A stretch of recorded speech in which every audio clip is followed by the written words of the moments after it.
네, 안녕하십니까. 저는 더불어민주당 국회의원 전용기입니다. 기자회견에 앞서서 참석자 소개를 먼저 드리도록 하겠습니다. 녹색연합의 윤상웅 전문위원님이십니다. 그리고 해양생태팀장 신수연님 참석하셨습니다. 그리고 해양생태팀 배재선 신주인님 참석하셨습니다. 네, 제주 서귀포 앞바다에 위치한 문섬은 다양한 식생과 연산호 군락이 확인되고 신종, 미기록종 해양 생물들이 다수 출현하는 생물 다양성이 뛰어난 곳으로 제주특별자치도, 문화재청, 해양수산부 그리고 유네스코에서 중복 지정한 보호구역입니다. 2000년 천연기념물 제421호 문섬 범섬 천연보호구역으로 지정되었으며 관광 잠수함 업체는 문화재청으로부터 천연기념물 현상 변경 허가를 받아 잠수함을 운영하고 있습니다.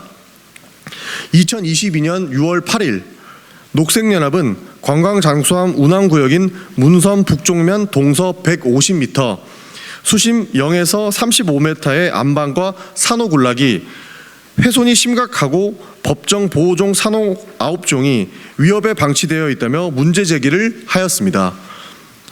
이에 6월 17일 녹색연합, 문화재청, 제주특별자치도, 세계유산본부 등과 함께 문섬 수중과 육상에 대해서 현장 조사를 실시하였습니다. 현장 조사 및 자료 검토 등을 통해 추가로 확인된 문제점은 다음과 같습니다. 네, 안녕하세요. 녹색연합 전문위원 윤상훈입니다. 저희가 천연기념물 서귀포 문섬 지역 수중 안반 그리고 연산호 훼손에 대한 보도 자료를 배포를 했고 그 이후에도 다시 수중 조사를 또 진행을 했었습니다. 관련된 자료들은 저희 보도 자료 내에 영상 자료가 굉장히 많이 있습니다. 첨부를 했으니까 살펴볼 수 있을 거고요. 그 핵심은 지금 잠수함 운항구역이 폭 150m, 깊이 35m까지 전반적으로 안반 그리고 산호가 훼손된 사실들이 재차 이렇게 확인된 부분들이 있습니다.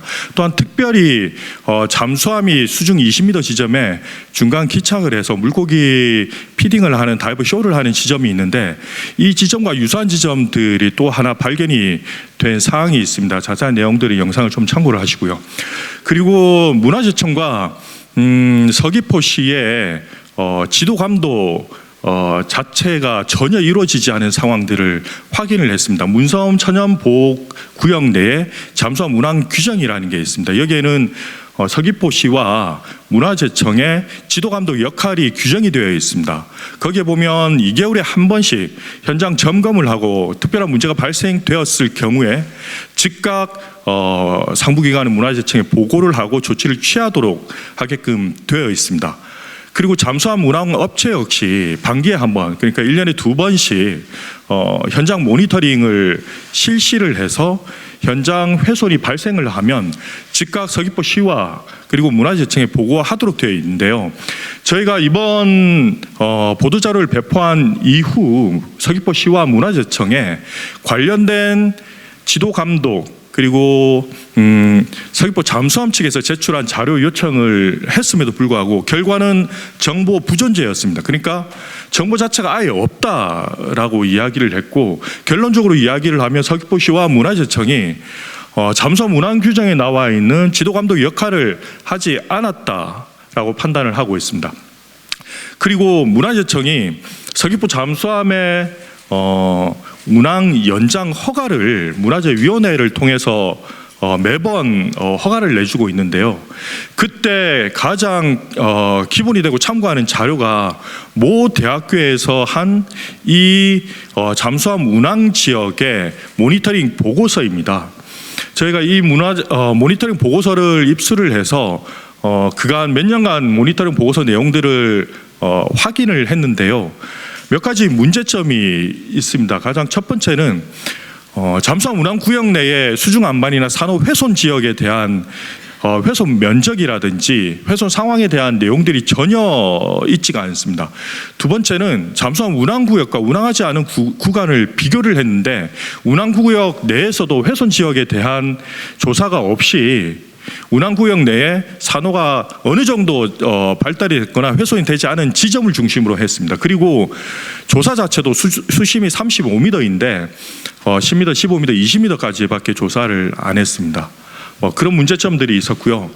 또한 이후 서귀포 잠수함에 근무를 하셨던 다이버 팀의 몇 분의 제보를 받았습니다. 다이버 팀장도 있었고요. 한 10년 넘게 일을 하셨던 분도 계셨습니다. 이분들의 증언에 따르면 서귀포 잠수함이 운항을 하기 위해서 중간 기착지에 대한 불법 현상 변경, 그러니까 직접 물에 들어가서 안반을 다지거나 혹은 훼손된 산호를 심지어는 벽에 심거나 하는 이런 작업들을 해왔다 라는 증언도 확보를 했습니다. 기회가 된다고 하면 이 증언 내용들만 별도로 또 확인을 해서 한 번 더 이야기를 드릴 수 있을 겁니다. 이번 여태까지 당장 지난주에도 서귀포 잠수함이 운항하는 서귀포 문섬을 직접 수중 조사를 진행을 했는데 이러한 문제가 발생을 했음에도 서귀포 잠수함은 여전히 안반을 혹은 산호를 훼손을 하면서 운항을 하고 있는 상황이었습니다. 정밀 조사가 필요하고 그때까지 잠수함 운항 정지해야 되지 않는가라고 저희들은 판단하고 있습니다. 이상입니다. 네, 앞서 말씀드린 현장 조사에도 저도 직접 다이빙 장비를 착용하고 문섬 수중 조사에 참여했었습니다. 확실히 운항 구간과 비운항 구간의 차이점은 저도 눈으로 확인을 했기 때문에 해당 기자회견을 열게 되었다는 점을 참고해 주시면 좋겠고요. 안반이 무엇인가 긁힌 자국도 선명했고 잠수함 운항 구역의 산호들이 유달리 크기가 작은 것도 확인할 수가 있었습니다. 문섬은 생태적 보전 가치와 문화유산적 가치가 높다는 판단 아래 천연기념물로 지정되었음에도 불구하고 문화재보호법 제3조 인 원형 유지를 지키지 않고 있다라고 볼 수 있습니다. 문화재청은 문화재 현상 변경 허가 절차에 대한 점검과 연산호 훼손에 대한 현장 정밀 조사를 실시해야 합니다. 또한 정밀 조사 결과가 나올 때까지 서귀포 관광 잠수함 운영을 잠정 중단하고 문섬의 훼손에 대해 정기적인 모니터링을 통해 보존 대책을 수립할 것을 요청드립니다. 이상 기자회견 마치겠습니다. 감사합니다.